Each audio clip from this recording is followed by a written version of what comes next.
The Marxist theory is a very negative view of the family, and they argue that the role of the nuclear family is to maintain class inequality.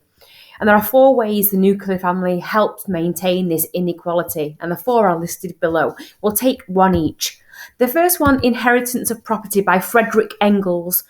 He believes the monogamous nuclear family only emerged because of capitalism.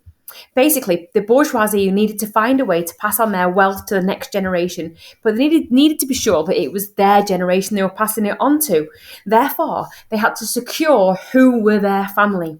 So the nuclear family was therefore created. An example is Hugh Grosvenor, richest young man in Britain who inherited £8 billion. The feminists would obviously argue this maintains patriarchy, not just class inequality. Secondly, the reproduction of tomorrow's workforce by Zaretsky. In order for capitalism to survive, there must be a workforce willing to be exploited by the ruling class. The family ensures this. Status is always ascribed in capitalism and not achieved.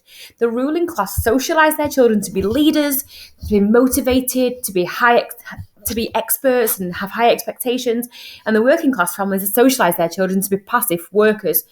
Zaretsky's ideas present a very different view to Parsons' account of the idea of primary socialisation for the good of all. Thirdly, unit of consumption. Take a look at the picture. The family is a unit that spends a lot of money through the things that it buys, thereby putting money back into the capitalist economy.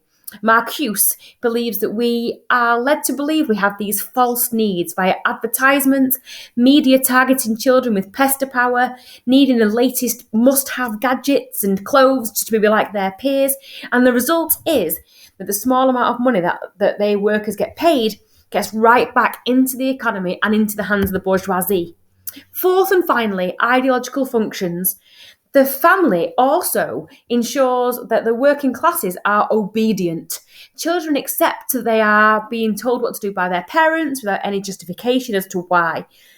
How many times have you heard the phrase, because I said so? There's always somebody in charge.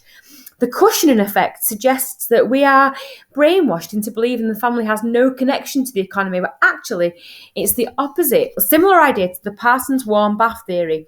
The family cushions the damage caused by capitalism and acts as a comfort from the stresses and strains of society, which helps to maintain capitalism as it prevents the proletariat from recognising their oppression and starting a revolution, the false class consciousness.